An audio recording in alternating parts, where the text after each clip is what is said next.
yamaye kano kajyo kuza kwifatanya na bene wacu wa Islam ebo ngahi Muyinga.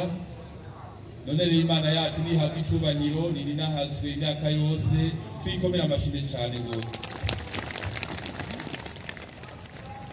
Nagomba rero ndabipfuriza umunsi mukuru mwiza, umunsi mukuru kwa Islamu bose bo ngaha, abashoboye gushika ngaha n'abatashoboye gushika ngaha, mugire umunsi mukuru mwiza.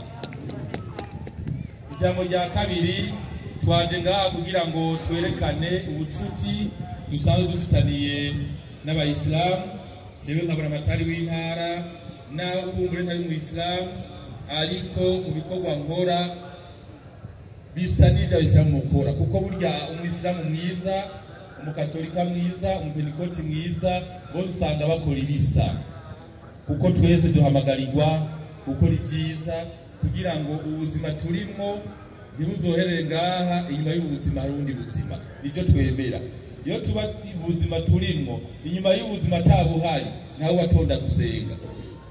Iyo tuba tuzi neza yuko amasengesho yacu azoherera ngaha, ubuziye amasengesho azoherera ngaha, nta numwe yova muhira maze ngaha. Ariko kubera tuzi neza yuko inyuma y'ubuzima hari ubundi buzima bwiza, niyo mpamvu tumwa duti reka dutegure ubwo bundi buzima bwiza tukurindiriye.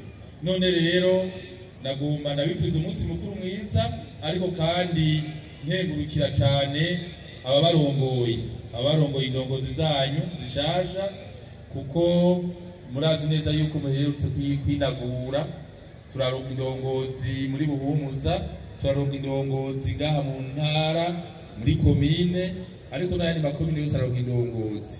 Twatuje rero kugira ngo tubafate umugongo, kugira ngo tubereke yuko turi kumwe, tubereke neza yuko icyo turi cyose